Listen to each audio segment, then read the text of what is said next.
दिन कर की किरणें जब पड़ती थी तिज पर, तिमिर से आता वहां भाग जाता। अमृत मणि बाड़ी संतों की सुन के, ज्ञानी अज्ञानियों में स्वयं जाग जाता। निज स्वार्थ करो लाख जब तप करो, अरे छलकती है उसमें भी असुरों की छाया। पर स्वार्थ में त्याग करते हैं जो, वही भक्त भगवान को भी भाया।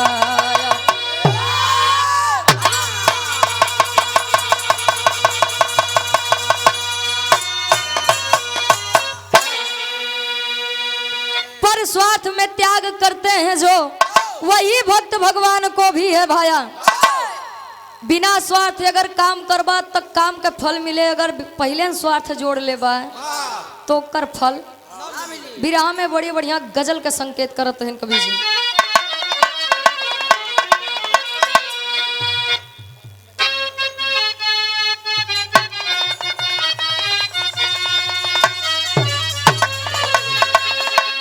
बुद्धिजीवी लोग बैठे हैं, पढ़े लिखे लोग बैठे हैं, संसार में कितना भी रिश्ता बना लीजिए, लेकिन जब जाना पड़ेगा तब अकेले ही जाबा, केहू कामे न दे। कवि जी लिखते हैं इनका, जिंदगी में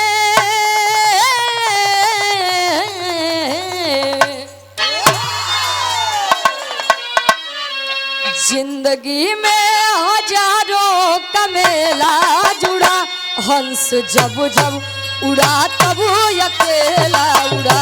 हंस जब जब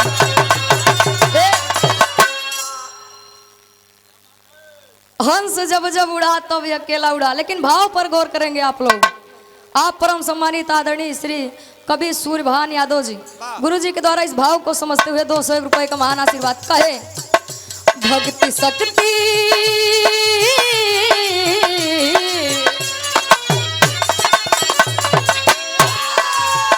भक्ति शक्ति का फंदा है ऊंचे जुड़े, भक्ति शक्ति का फंदा है ऊंचे जुड़े। भक्त हित रहते भगवान हमेशा खड़े, भक्त हित रहते भगवान हमेशा खड़े। विरह के कहानी की शुरुआत इस बात कैसे,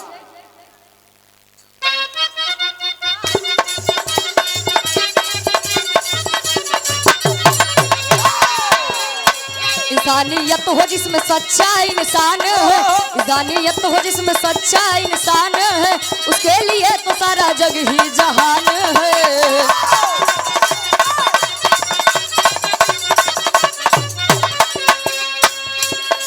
किसी एक गांव में किसान दयावान रहा, किसी एक गांव में किसान दयावान रहा, किंतु फूल बिना गुलशन वीरान रहा।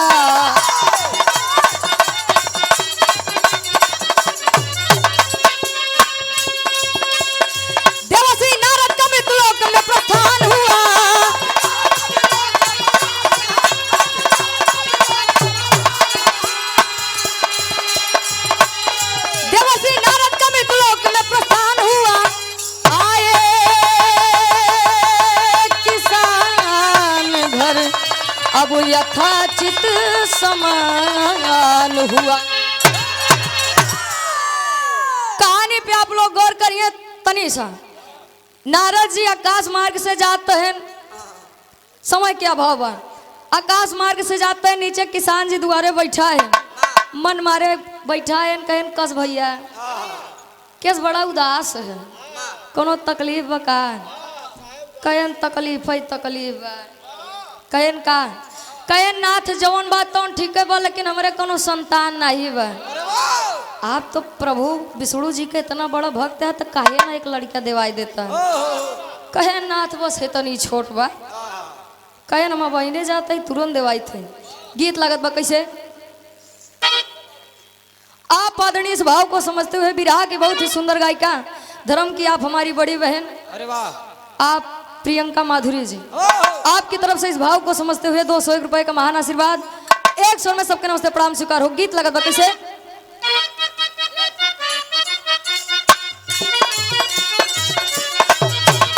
लइका कहे नखे हुजूर कोनो लइकन के गलती,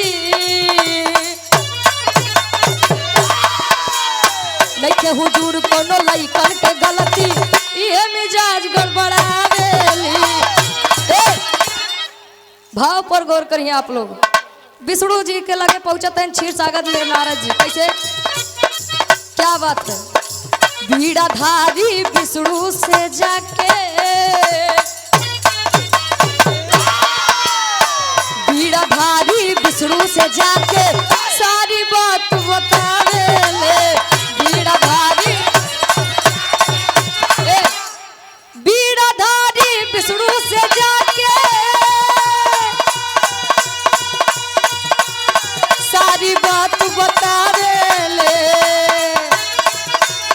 ए भैया देता किसान के सुंदर ललनवा, ए प्रभु बड़ी रिक्वेस्ट बा, देता किसान के सुंदर ललनवा अपन रज सुनावेले। कहे नारद जी ए का बात बा, कहे स्वामी भाई मृत्यु लोग रहे, किसान जी मिला रहे, बड़ा मन मारे बैठा रहे। कहन का भा, कहन उनके कोनो लड़का ना बा। हम कहे देखिए अहंकार यही है, अहंकार जकरे आई जाए समझ लो कोई नाश बा। कहन हम गए रहे देखे उनके कंडीशन, तो हम वचन दे दे कि हम विष्णु जी के भक्त ही, उनका तो लड़का दिवाई दे।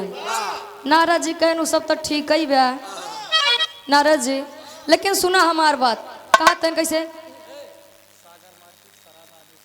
सागर मार्केट सराय ममरेज आप राज बहादुर भव्य कार्यक्रम के आप आयोजक साहब 101 रुपए का महान आशीर्वाद। और आप आदरणीय मंजू मिश्रा जी,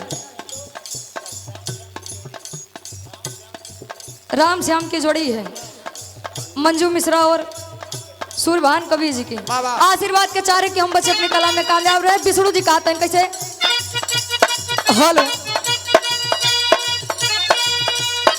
देवसी नारद के सुन के बतिया बोले हो भगवान तवले बखतिया।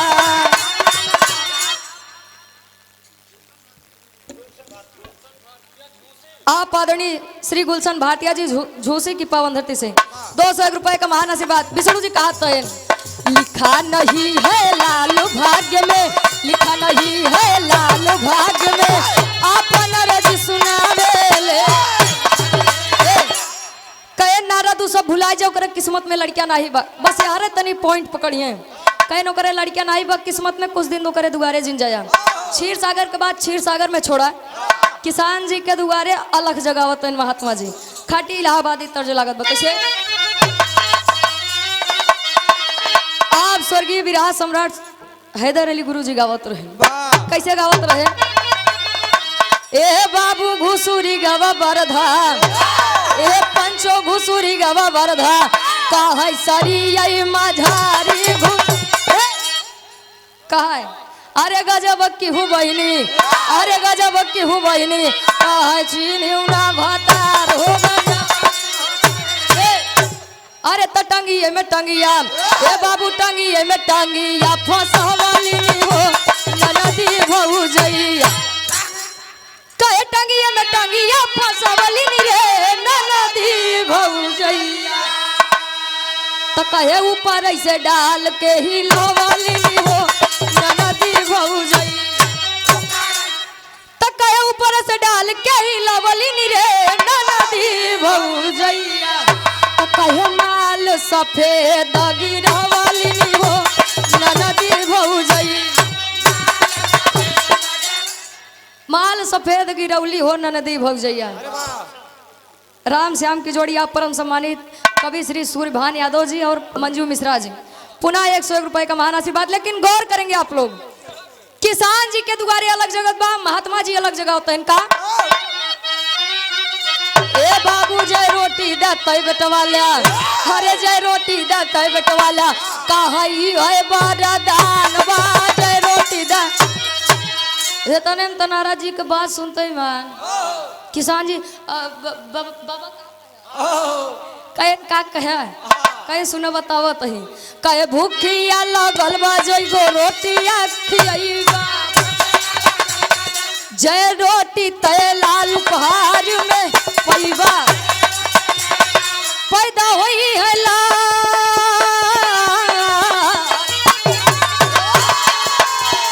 पैदा होई है लाल बनल बीबी के विधान बा जय रोटी देते वाला ई है वरदान बा। कहे स्वामी बहुत दिन होई के बाद कुछ खाए नहीं है जय रोटी खिया देता आशीर्वाद दे जाए तय लड़कियां हो जाते हैं इतने तो किसान जी गए देखे तो 7 रोटी मलकिन कहीं कहा एम तो लुटा ही देता है कहे पगली ते छो पर कहे हाँ यही सब करे तो लड़कियां हो वही करे 7 रोटी महात्मा जी खाए न आत्मा तृप्त भाई आशीर्वाद दे के गए भवा का टेरी के भाव में कभी लिखा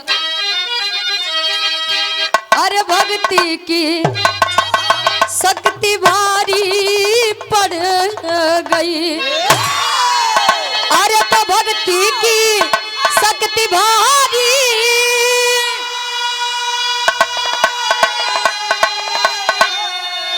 भक्ति की शक्ति भारी पड़ गई तो भैले 7 लाली अम्मा कुठी फुलवारी यार फुलवारी यार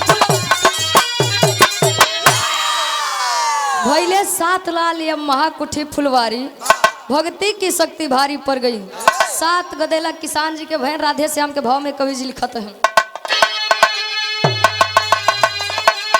अरे प्रेम देख निज भक्तों का अब भगवान भी झुक जाते हैं तो भगवान भी झुक जाते हैं तो अनहोनी को होनी करके दास की लाज बचाते हैं अनहोनी को होनी करके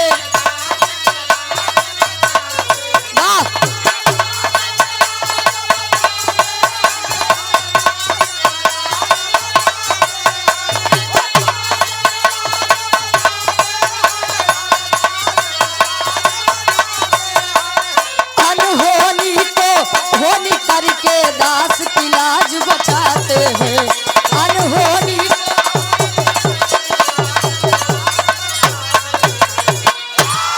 आप धर्म के बड़े भाई रमेश मिश्रा जी करुआडीह की पावन धरती से 101 रुपए का महान आशीर्वाद अनहोनी को होनी करके दास की लाज बचाते हैं नारद जी आकाश मार्ग से जाते हैं किसान जी के द्वारे देखे 7 गदेला आज जाने की इच्छा जगी बा कहन कस भैया किसान जी ई 7 गदेला के कर हैं कहन का प्रभु मजाक करत है वही बात करत है आप जैसा दयावान हम क्यों देखे न रहे कहन का हो कहन हमसे कया हम 1 गदेला देवाऊ बाहर आपके महिमा 7 गदेला देवाई दे है कहन अच्छा मतलब हमरे साथे धोखा हमरे साथे गद्दारी विष्णु जी लगे गुस्सा में जाते हैं पापड़ के भाव में कवि जी लिखते हैं कैसे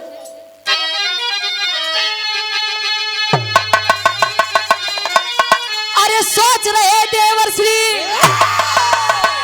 अब गौर बढ़ाई अपने मनवा में अरे तो सोच रहे देवर श्री अब गौर बढ़ाई अपने मनवा में कहा नेत्र के लहू मिल पाई अपने मनवा में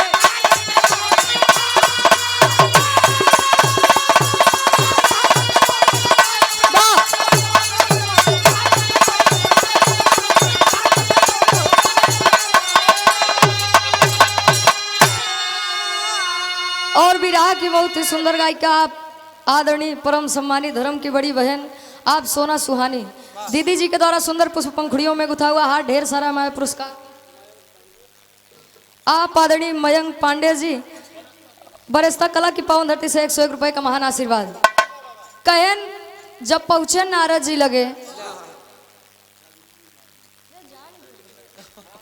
आप परम सम्मानित विराह की बहुत ही सब गायिका आप धर्म की बड़ी बहन सावित्री बागी जी आपकी तरफ से सुंदर पुष्प पंखुड़ियों में गुथा हुआ हार, ढेर सारा मैं पुरस्कार आशीर्वाद के चाह रहे हैं। किसान जी के दुआरे जब वो लड़कियां देखें तो गुस्सा में विष्णु जी लगे गए। अब विष्णु जी जब देखें तो समझ गए सारी माया। कहन कहा कहन प्रभु कैसे कहन का भर कहन लागत है नारद अब बचब न। कहन का भर कहन कि हम अब जाब। कहन ओकर कौन उपाय कहन जा जे संसार में सबसे बड़ा भक्त होए ओकरे के आंखें के खून लियाई के दे हम पी ली एकदम ठीक हो जाए। कहन बस इतनी छोटी बा लेहन चाकू कटेरा पहुंच देहन मृत्युलोक में। अरे दर दर भटक रहे मुनि नारद हाथ में पात्र उठाई हो पूर्ण हुई ना मन की मनसा तब संत में बात जब आई हो। अरे तो पतिया सुन के सोचे अरे तो पतिया सुन के सोचे अब नारद जी अपने मनवा में तो कहाँ नेत्र के लहू मिल पाई अपने मनवा में।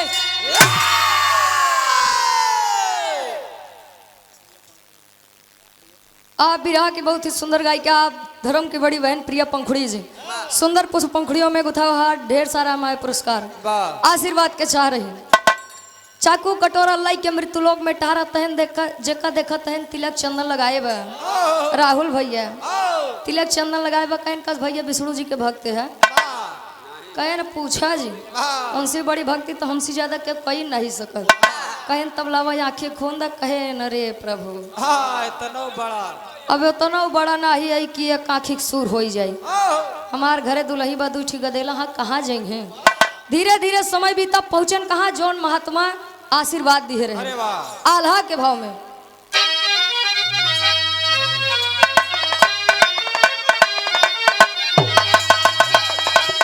हाय हो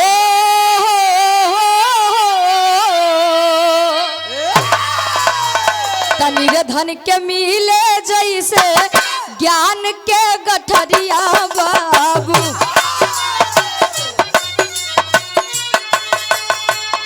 मनवा के ललसा सब गाइल बापुरा।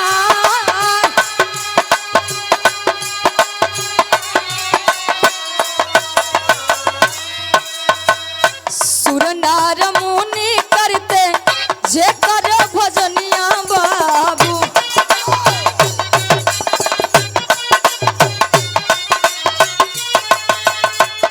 संकट में फंसे दुनिया के पालन।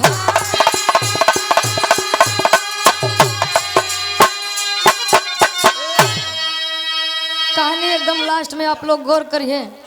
महात्मा जी लगे पहुंचन कहन का भैया विष्णु जी के भक्त है देखा जे महान बा वो अपन बखान अपने मोहे कभो न करे। अरे वाह कहे भैया बहुत बड़ा भक्त तो नहीं है लेकिन छोटी मोटी भक्ति कैली थी। कहन विष्णु जी के जान खतरे में बा अगर अपने अखिया के खून दे देता तो ठीक हो जाते। कहन बस इतनी छोटी बात वैसे भी यतन किसी काम का नहीं है माटी के दे वही मटिए में मिल जाए।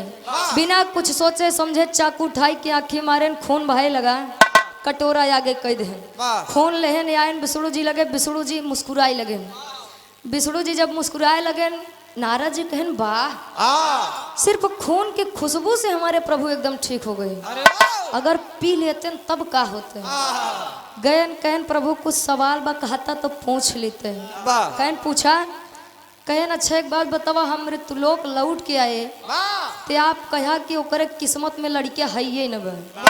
अब बतावा एक नाय दुई नाय सीधे ओकरे 7 गदेला कहाँ से। कहन नारद अभी नहीं जान पाया। कहन नहीं कहन काहे बरे कहे जब तू आया तो तू कया संसार के सबसे बड़ा भक्त हम ही और जब खून दे के पारी आए तो लगे चाकू कटोरा लेके टहरे।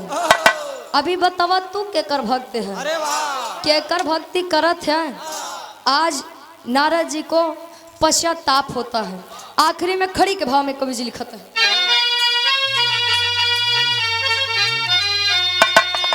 आप आदरणीय मयंक पांडे जी बरेस्ता कला की पावन धरती से 101 रुपए का महान आशीर्वाद।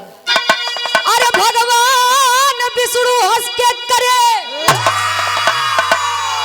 अब पयनवा जी। अरे भगवान विष्णु हंस के करे अब पयनवा नारद जी, हमसे बड़ा बाटे भक्त के असनवा नारद जी।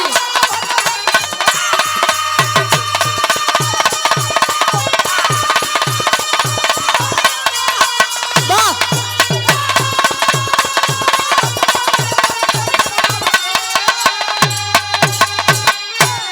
और पुनः इस भाव को समझते हुए आप आदरणीय गार्जियन जी, कवि आदरणीय श्री सूर्यभान यादव जी, मंजू मिश्रा जी, गुरु जी के द्वारा 201 रुपए का महान आशीर्वाद। भगवान विष्णु हंस के करे पयनवा नारद जी, हमसे बड़ा बटे भक्त के। कहा गया है भक्त और भगवान एक सिक्के के दो पहलू होते हैं। आज पश्चाताप हुआ, आखिरी में लिखते हैं कैसे? अरे करे पश्चाताप हुए मन में बीड़ाधारी हो, तब फूटी हुई आंख प्रभु दिए है सवारी हो।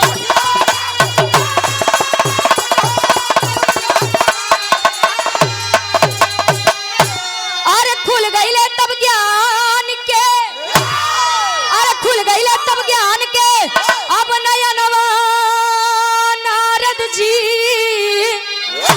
तब खुल गईले तब ज्ञान के, अब नयनवा नारद जी, हमसे बड़ा बाटे भक्त के असनवा नारद। करे पश्चाताप हुए मन में बीड़ाधारी हो, फूटी हुई आंख प्रभु दिए हैं सवारी हो। अगर निस्वार्थ करबा तो सब मिले, अगर स्वार्थ से करबा तो कुछ न मिले। इनाई अगरबत्ती दिखावा ता कहीं अगर आई जावे तो जान ला दिवाली में लड़ाई के मारे। खाना निकाल दे आवत तो खाई थी, तो ऐसा भक्ति करे कोनो मतलब नहीं बा। भक्ति करिए लेकिन भाव की। आखिरी में खानदान के परिचय बा। अमृता हॉस्पिटल निःशुल्क परामर्श प्रत्येक बुधवार। आप डॉक्टर पुष्पा यादव जी 101 रुपए का महान आशीर्वाद। जेके हॉस्पिटल 101 रुपए का महान आशीर्वाद। आप पुनः इस भाव को समझते हुए मयंक पांडे जी बरिस्ता कला की पावन धरती से 101 रुपए का महान आशीर्वाद। गुरु बिहारी गुरु गणेश गुरु रामलाल गुणकारी।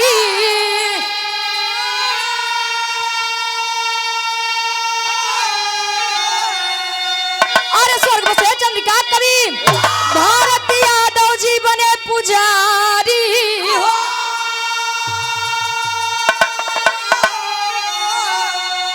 भक्ति की शक्ति भारी पड़ गई। अरे तो भक्ति की शक्ति भारी,